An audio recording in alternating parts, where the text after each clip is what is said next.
Você acompanhou ao vivo o jornalista Oswaldo Eustáquio lá em Curitiba, quando o Lula veio para prestar o seu segundo depoimento ao juiz Sérgio Moro. E aí, além do ao vivo, claro, que o Oswaldo produziu reportagens lá para o programa A Voz do Litoral também. Você acompanha agora na tela da TV CI. O ex-presidente Luiz Inácio Lula da Silva prestou depoimento ao juiz Sérgio Moro na Justiça Federal em Curitiba. Foi a segunda vez que Lula e Moro estiveram frente a frente. O petista chegou à sede da Justiça Federal perto das 2 da tarde e caminhou no meio dos militantes do MST por alguns minutos. De acordo com a Polícia Rodoviária Federal, 50 ônibus de manifestantes vieram do interior dar apoio a Lula. Imagens aéreas da PF mostram o momento da chegada desses ônibus. A senadora Gleice Hoffmann também esteve no local. Eu espero que esse juiz cumpra o devido processo legal, observe o devido processo legal. Que a primeira sentença dada pelo juízo de Curitiba é uma sentença que não leva em consideração o processo penal brasileiro e não leva em consideração as provas. Tanto que 122 juristas fizeram um livro, e eu não estou falando aqui de gente só ligada ao PT, estou falando de Celso Bandeira de Mello, estou falando de Lênio Streck, pessoas que têm alto reconhecimento jurídico no Brasil e no exterior, dizendo que a sentença não se sustenta. Sobre a primeira condenação em primeira instância do ex-presidente Lula, há 9 anos e 6 meses, que foi sentenciada pelo juiz Sérgio Moro, e aguarda-se agora uma confirmação ou absolvição pelo TRF4. Qual que é a expectativa e como que o PT tem se preparado para isso? Na primeira instância, no juiz de primeira instância, quando o Lula foi condenado, falar como eu, pessoa, eu não esperava outra coisa do Moro, porque o Moro, ele encontrou aquele que ele queria condenar, mas não encontrou o crime. A região do entorno da Justiça Federal foi bloqueada por questões de segurança. O efetivo da Polícia Militar foi menor do que em maio, no primeiro depoimento de Lula a Sérgio Moro. Cerca de 1.500 policiais participaram da ação de ontem, metade do efetivo utilizado em maio. A nossa expectativa de público, segundo o informe das lideranças dos movimentos sociais, foi menor do que a operação de maio, por isso também o nosso efetivo foi enxugado. A nossa área de isolamento ela é muito parecida com o que foi em maio, porém, até agora tudo ocorreu de forma tranquila. O ex-presidente Luiz Inácio Lula da Silva acabou de deixar a sede da Justiça Federal em Curitiba. Nesse momento, também o juiz Sérgio Moro deixa a sede da Justiça Federal. O depoimento durou 2 horas e 20 minutos. Ao juiz Sérgio Moro, Lula negou que tenha cometido qualquer ato de corrupção. E eu quero dizer ao Ministério Público que eu vou enfrentar todas as ações que vocês fizeram com o mesmo respeito, protestando sempre, criticando sempre, dizendo que é ilegítimo o que vocês estão fazendo, de que as denúncias não procedem, de que quase todas as denúncias foi motivo da imprensa aprisionar vocês, a imprensa aprisionar o grupo da Lava Jato, E eu acho que vocês estão refém de uma coisa grave para o Poder Judiciário brasileiro. Lula responde a 9 processos no Ministério Público. Em 6 deles se tornou réu.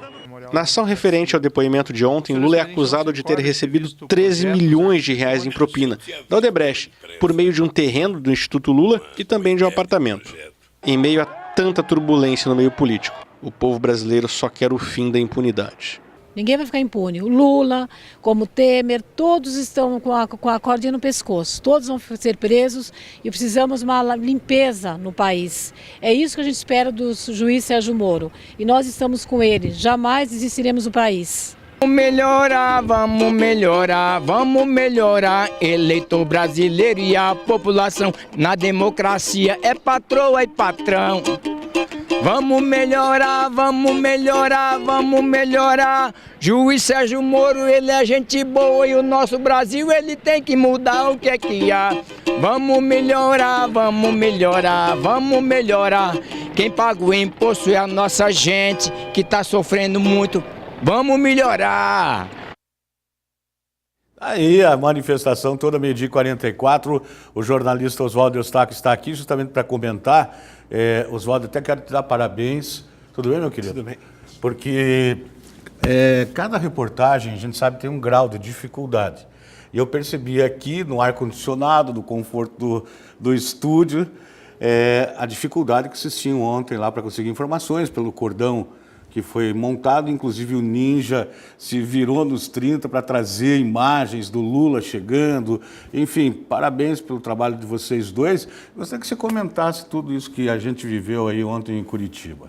Tá certo. Muito boa tarde, Tony. Boa tarde a todos os nossos telespectadores do Voz do Litoral. O nosso cinegrafista, o Márcio Lemos, o Ninja, ele levou uma cotovelada aqui perto do estômago que foi feia. Aliás, boa parte da imprensa apanhou também, porque os manifestantes formaram um cordão para não deixar a imprensa passar. Então, primeiro eu quero dizer o seguinte, que muitas daquelas pessoas que estavam lá fazem parte só da população, elas fazem parte de um grupo específico. Então, era uma claquete que estava lá para aplaudir o Lula, Tony. Isso para mim foi muito claro. E o povo brasileiro está sedento de justiça, porque os atos de corrupção são muito claros. É muito óbvio que houve muita marmelada, houve muito desvio de dinheiro público. Agora as pessoas querem saber o seguinte, o Lula vai para a cadeia? Essa pergunta é a que eu mais ouvi ontem. E, na verdade, para esclarecer para a população, é importante que a população saiba o seguinte, o Lula responde a 9 processos no Ministério Público. Desses 9, em 6 ele já virou réu, Tony Lagos. E, especificamente, no de ontem, ele respondeu por um desvio de 13 milhões de reais em propina da Odebrecht para o Instituto Lula ou para ele próprio, para o Lula. É nesse ponto que o juiz Sérgio Moro quer chegar. E ontem deu uma confusão também, um bate-boca, o Lula perguntando se o Sérgio Moro ia ser isento no seu julgamento contra ele. Enfim, muitas coisas que serão esclarecidas, muitas coisas que estão vindo à tona e que a justiça brasileira, se Deus quiser, vai vir à tona. Se Deus quiser, vai trazer tudo isso às claras. Eu quero pedir para a produção colocar um trecho, Tony, do depoimento do Lula de ontem. Teve um trecho em que o ex-presidente Luiz Inácio Lula da Silva é inquirido pelo Ministério Público sobre e-mails que a Odebrecht teria encaminhado para o Paulo Okamoto. Veja o que o ex-presidente disse. Deixa eu lhe falar, a senhora não pode ficar perguntando para mim e-mail de João falando com Maria se eu sou Lula. Não, é porque, como o senhor disse, não, tem algum e-mail para mim? Doutora, tem algum e-mail para mim? Essa questão, tem algum e-mail para mim, doutora? No imóvel e houve uma troca de mensagens. Doutora, tem algum e-mail para mim? E a pergunta do Ministério Público. Doutora, tem algum e-mail para mim? Esteve nessa, a senhora pode esperar o depoente fazer a resposta. Eu estou respondendo a pergunta, inclusive. É que Vossa Excelência quer... Doutor, vamos aqui. A questão colocada ao senhor é o seguinte, o senhor tinha conhecimento dessas mensagens? Não tinha conhecimento, doutor. Eu só queria que a senhora perguntasse de coisas que foram direcionadas a mim. Certo. Sabe? Mas aí veja, senhor ex-presidente, é uma pergunta normal, olha, teve conhecimento disso ou não teve conhecimento disso? Pronto. E daí, Tony? Bom, primeiro que eu acho que o ex-presidente estava muito alterado ontem, né? Eu senti ele nervoso, em alguns momentos até faltou o respeito com a autoridade, né, com o juiz Sérgio Moro e com tudo que acontecia ontem lá, porque as respostas, pelo que eu entendi e que eu li e que eu ouvi de comentaristas políticos, foi uma grande enrolação e não se chegou a objetivo nenhum, as respostas muito enroladas do ex-presidente. Na verdade, Tony, o cerco está se fechando para o ex-presidente Lula, porque até então não havia nenhum depoimento de um petista. Não havia fogo amigo ainda. Era sempre o Ministério Público falando, a oposição falando, a imprensa falando, e o Lula dizendo, não fui eu, não tem prova. E o Palocci, o ex-ministro, um grande braço direito de Lula, derrubou a casa em um depoimento recente, numa delação, e aí ficou muito ruim. Porque quando um petista fala, olha, o Lula sabia de tudo, a situação ficou muito grave, Tony. E é importante também para que o nosso telespectador entenda todo esse caso, porque é um propinoduto, é um desvio de dinheiro público que não acaba mais. Agora, quando o Palocci vem e denuncia o Lula e diz o Lula sabia, a coisa ficou feia. Agora vamos ver o que é que o Lula falou sobre isso, sobre o depoimento de Palocci. Eu, sinceramente, eu não sei qual era a relação que o ex-ministro Palocci tinha com o doutor Marcelo Odebrecht. Eu não sei. Os dois têm mais de 35 anos de idade, têm autonomia, conversava e nunca me pediram para conversar. Sabe, se eles conversavam coisas, se tinha a fundo, se não tinha fundo, o doutor Palocci que explique. O Marcelo que explique. Certo, mas o dado concreto é que nem o Marcelo, nem o Emílio Odebrecht, eu nunca... Doutora, se eu responder e a senhora não prestar atenção, eu vou achar que não tem sentido o que a senhora me perguntou. O seu depoimento está gravado. Sabe, não, mas eu queria que a senhora ouvisse, porque quando a senhora pergunta, eu fico olhando para a senhora. Até por uma questão de respeito. Certo, mas o senhor estava respondendo, né? Eu estou lhe falando que nunca o Marcelo Odebrecht, nunca o Emílio Odebrecht, nunca nenhum empresário nesse país discutiu finança comigo.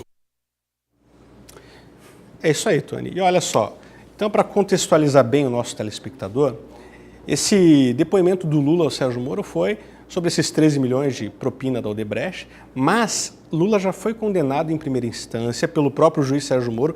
Esse foi o segundo encontro entre Lula e Moro. Logo depois do primeiro depoimento, Lula foi condenado a 9 anos e meio de cadeia, de prisão.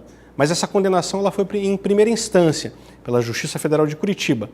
No Brasil, para que essa pena seja cumprida, para que o Lula seja efetivamente preso e, consequentemente, tenha os seus direitos políticos cassados, essa sentença do Moro deve ser mantida em segunda instância, que é no Tribunal Regional Federal da 4ª Região, o TRF4 em Porto Alegre. Se for mantida, o Lula vai para a cadeia e o Lula não consegue ser candidato. Mas o clima tensionou muito e eu quero que você confira esse último trecho, o finalzinho do depoimento do Lula ao Moro, que pegou fogo. O Lula pergunta se o Moro vai ser isento e questiona sobre a condenação de 9 anos e meio.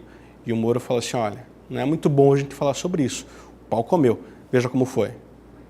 E vou terminar fazendo uma pergunta para o senhor, doutor. Eu vou chegar em casa amanhã, vou almoçar com 8 netos e uma bisneta de 6 meses. Eu posso olhar na cara dos meus filhos e dizer que eu vim a Curitiba prestar depoimento a um juiz imparcial? Bem, primeiro não cabe ao senhor fazer esse tipo de pergunta para mim, mas de todo modo, sim. Sim. Porque não foi o procedimento na outra ação, doutor. Eu não vou discutir a outra ação com o senhor ex-presidente. Se nós fôssemos discutir aqui, a minha convicção foi que o senhor é culpado. Não vou discutir aquele processo aqui. O senhor está discutindo lá no tribunal e apresente suas razões no tribunal, certo? Se nós fôssemos discutir aqui, não seria bom para o senhor. Mas é porque nós temos que discutir aqui. Não vou interromper eu vou continuar certo, esperando que a justiça faça justiça nesse país. Perfeito. Pode interromper a gravação. O que você achou, Tony? Eu não sei o que é pior pro Lula. Você, na minha opinião, admitir que houve toda essa roubalheira, que todo esse desvio de dinheiro, porque tudo que é perguntado para o ex-presidente, ele diz que não sabe nem dentro da casa dele, porque ele diz que ele não sabia que a dona Marisa, falecida, queria comprar um imóvel, ele também não sabia. Então, como é que um presidente pode ser tão desinformado? Ele não sabia de nada que estava acontecendo no governo dele, de todo o desvio, de toda a corrupção, ele não sabia o que estava acontecendo dentro da casa dele. A pergunta que daí eu devolvo a você é o seguinte: você acha que essa corrupção toda está só no nível federal ou isso é um efeito cascata, Oswaldo? Olha, Tony, primeiro que ninguém aguenta mais esse tipo de corrupção. O brasileiro está por aqui com tanta roubalheira e na prática alguém roubou. Alguém meteu a mão no dinheiro público, independente de quem foi. E essas pessoas têm que ser punidas. Do Lula, do Aécio, que já teve problemas, quem quer que seja. Agora, respondendo à tua pergunta, Tony, isso aí está no geral do governo federal, governo municipal, a entidades que mexem de alguma forma com o dinheiro público. Isso o povo não aguenta mais. E aqui em Paranaguá nós temos visto muita corrupção também. Você que assiste a TVC tem acompanhado. E olha, eu quero falar sobre um assunto, Tony, que é um assunto local, que me chamou muito a atenção, que é um escândalo também. A Câmara dos Vereadores de Paranaguá deu mais um cheque em branco para o prefeito Marcelo Rocha fazer o que ele quiser. Entendeu? Tivemos a polêmica dos shows aí que ainda não está resolvida. Mas, para que você entenda um pouco melhor, eu vou pedir um pedacinho da reportagem de ontem em que o vereador Jaime da Saúde falou sobre isso. Por favor, bote no ar. O que está acontecendo aí é que cada 6 meses vem um projeto do prefeito pedindo para os vereadores abrirem mão do direito deles de fiscalizar e passa esse poder para ele.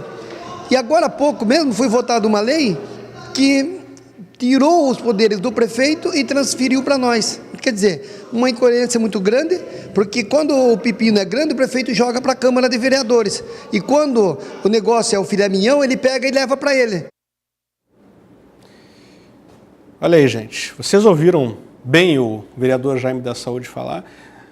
Se a Câmara dos Vereadores manter esse cheque em branco para o prefeito Marcelo Roque, os vereadores, que me desculpem, que me perdoem aqui, mas podem pegar sua mochilinha e voltar para casa e fechar a Câmara dos Vereadores de Paranaguá. Porque os vereadores estão ali exatamente para isso, para fiscalizar a prefeitura, para deliberar sobre assuntos referentes ao dinheiro público. Os vereadores são os fiscais, são os guardiões, ou deveriam ser, mas na prática estão abrindo mão daquilo que foram chamados, daquilo que foram eleitos e daquilo que foram empoderados. Para mim, os vereadores de Paranaguá, mantendo isso, estão envergonhando a cidade em nível nacional e dando um cheque em branco para o prefeito, estão abrindo mão da sua função, que é legislar e fiscalizar. Então, Tony, eu vejo isso com muita preocupação, vejo isso com muito receio, porque Paranaguá vai virar o quê? Vai virar uma cidade de coronéis? Vai virar uma cidade onde não tem mais poder legislativo? Onde o poder legislativo ele fica inócuo? Atenção, competente Ministério Público para investigar todos esses casos. Ontem, inclusive, nós tratamos desse assunto aqui.